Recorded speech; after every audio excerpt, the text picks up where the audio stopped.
And good morning. I don't know what that is. My computer making noises.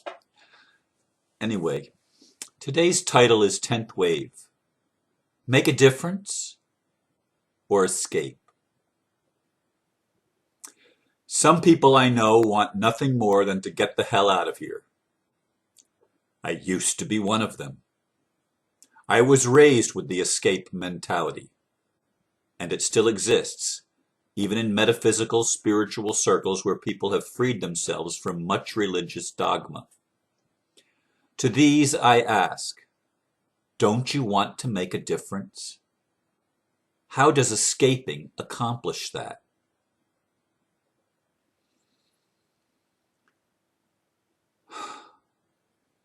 As I see it, there are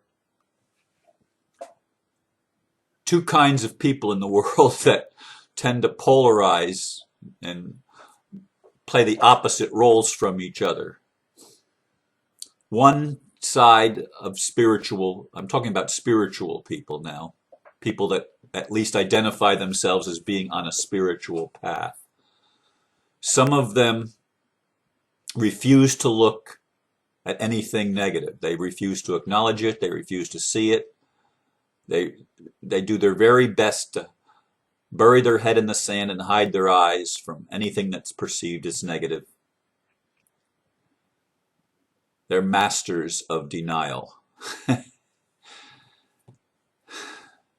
And they tend to be hypocrites because they're living without owning their own shadow.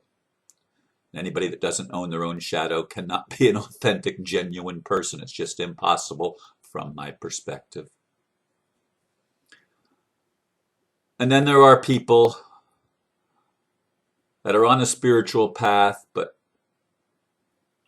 all they can see is that this world is going to hell in a handbasket, as the cliche goes. It's Satan's world. The devil is in control, and all they want to do is get the hell out of here. As I said, there was a time in my life when that was my mentality. Nobody likes to suffer. Americans, by far and large, North Americans, United States people, and I know a lot of people in the North and South American continent resent the fact that people in the United States call themselves Americans as if others aren't. We're all Americans that live on the North and South American continent. Anyway, we in the United States have not had to suffer a whole lot since the Civil War. We've not had the ravages of war, for the most part, brought to our shores. We've been sheltered from that, and I grew up in that environment. And so the idea of a pre-tribulation rapture that I was taught growing up, that God is going to rescue us from any need to go through tribulation, that was nice, because who wants to suffer? Go to Afghanistan or to Iraq or to some of the war-ravaged nations in Africa and in other parts of the world. Asia, Africa predominantly, but not only. And people suffer on a wide scale, on a broad scale. People have to suffer. Tremendous suffering. And I'm an empath. I look at that suffering and it hurts. It hurts me. And I believe when it hurts me, I mean, some people in their spiritual thing says God can't see evil. God can't see anything negative because God sees everything perfect all the time.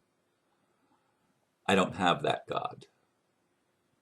And in some respects, I don't want that God that's oblivious to the world that God is the creator of.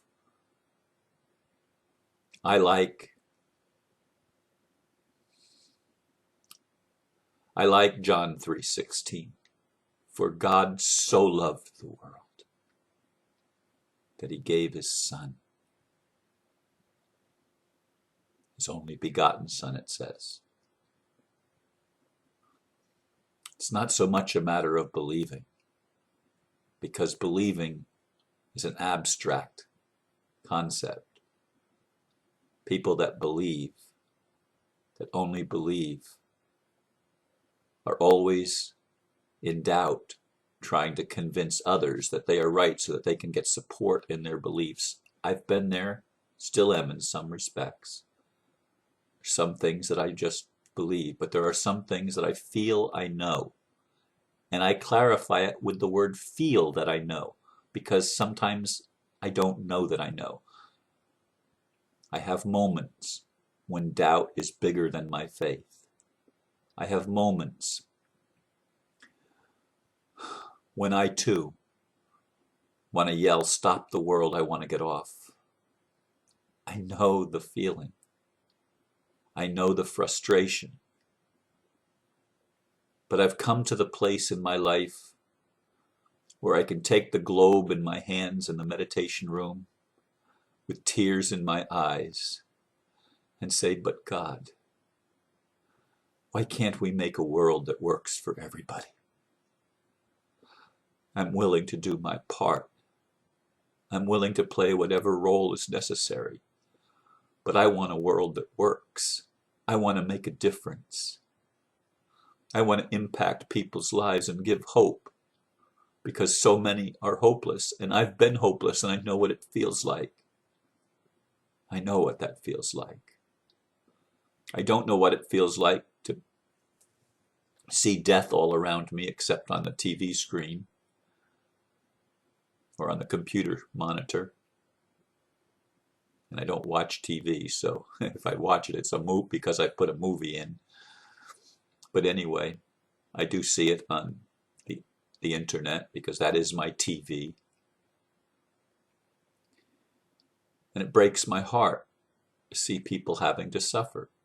If I could snap my fingers and end suffering tomorrow or today, I would do it. But I do understand that there's a wake-up process, and I see it happening.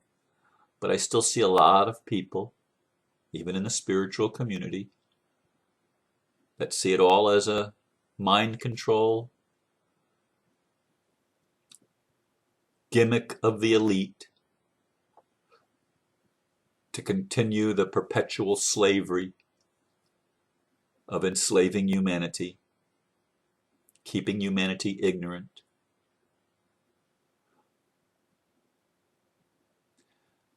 And I see these perspectives, and as we come to the end here of this 10th wave that only lasts 13 days, I've come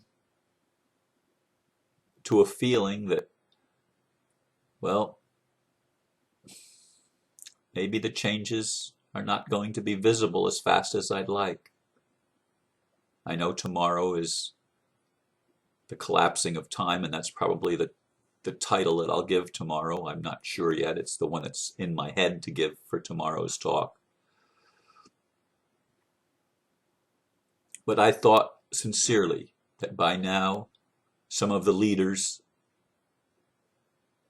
the visible leaders like Obama and other heads of state, would have stepped down. I thought that by now something would have happened that would have caused a major shift in consciousness so that truth would be undeniable. Everybody would look at it and see it and say, "Oh my God." Some would laugh out loud. I knew it all along. I knew there had to be something more to it. And others would cringe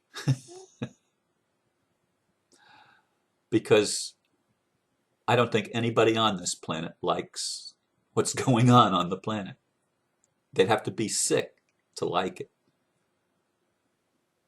I believe even the elite that would like to control everything are scared out of their wits.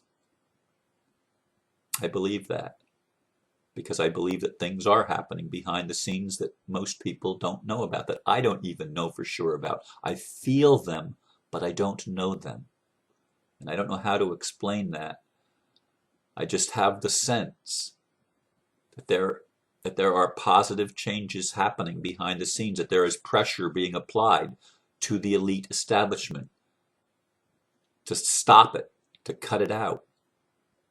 But then I hear people say, well, I want to be part of the group that ascends, whether it's 144,000 or a million or whatever the number might be. There's different numbers floating around of people that are going to ascend, and by that they mean get the hell out of here. Go into a five-dimensional reality and no longer touch the three-dimensional reality. I want to redeem the three-dimensional reality. That's what I mean by making a difference. I want my life to count for something that will change the world. Maybe I'm a dreamer. Maybe I've been a dreamer my whole life, but I don't think I'm the only one. I don't think that I alone love this world enough, like God loved it enough, to not just send my son, but to give my own life. I had the sense in meditation this morning that I've given my life, as in dying in my physical form, during the history of my soul. I've done that numerous times. I have the sense that I do. I don't know that. I have the sense that it's true, but it might not be. It might be my imagination. But what's imagination? Is there any factual truth in imagination? Einstein said that imagination is more important than intelligence in many respects. I think it was Einstein that said that, but I believe that's true. We imagine things, or we image things into existence. And what I'd like to image into existence is a world at peace. A world where creativity thrives and where no creative gift is ridiculed or stamped out because of the false paradigm of money and profit, which is a sick way of running a world, but it's the way our world has been being run. And we have all been indentured servants and slaves of that system. Slaves of the idea that we're separate, that God is out there somewhere and not in me. That's the biggest lie that's ever been created, that God is separate from creation. And yet so many religions and so many religious people still hang on to that. And because they hang on to that, atrocities are committed. Because there's justification. Well, they're not God's children. They're not part of God. They're not in our group. I want to change that. I want to make a difference. That's why I talk about love. That's why I talk about compassion. That's why I remind you that no matter what your religion is, God is your life. God is the essence of who you are, and God is love, so you are love too.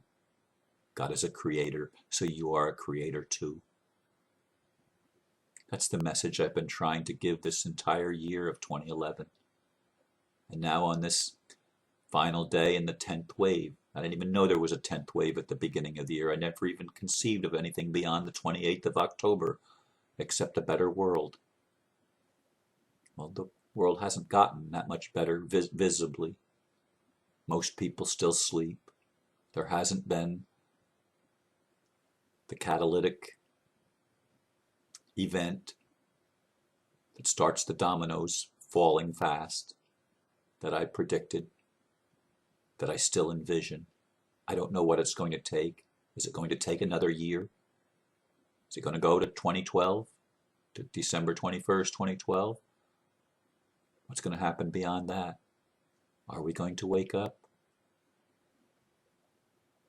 I commit myself to being here, to making a difference to the best of my ability.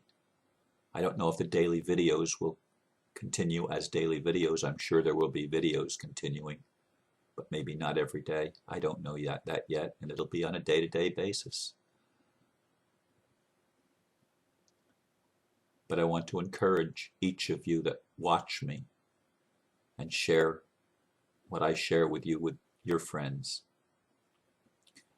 I want to encourage you to commit yourself to hanging around and really wanting to make a difference to change the world. If you're being offered the opportunity to escape, I'd invite you to say no. I love the world enough to stay and help change things and make a world that works for everybody. Because we need the energy and the love and the compassion of people of vision. But escaping, to me, is not going to help. That's my opinion, and that's how I see it. If you have a different opinion, okay, I can accept that and love you anyway. But again, I invite you to choose to make a difference on earth. Thank you. Namaste.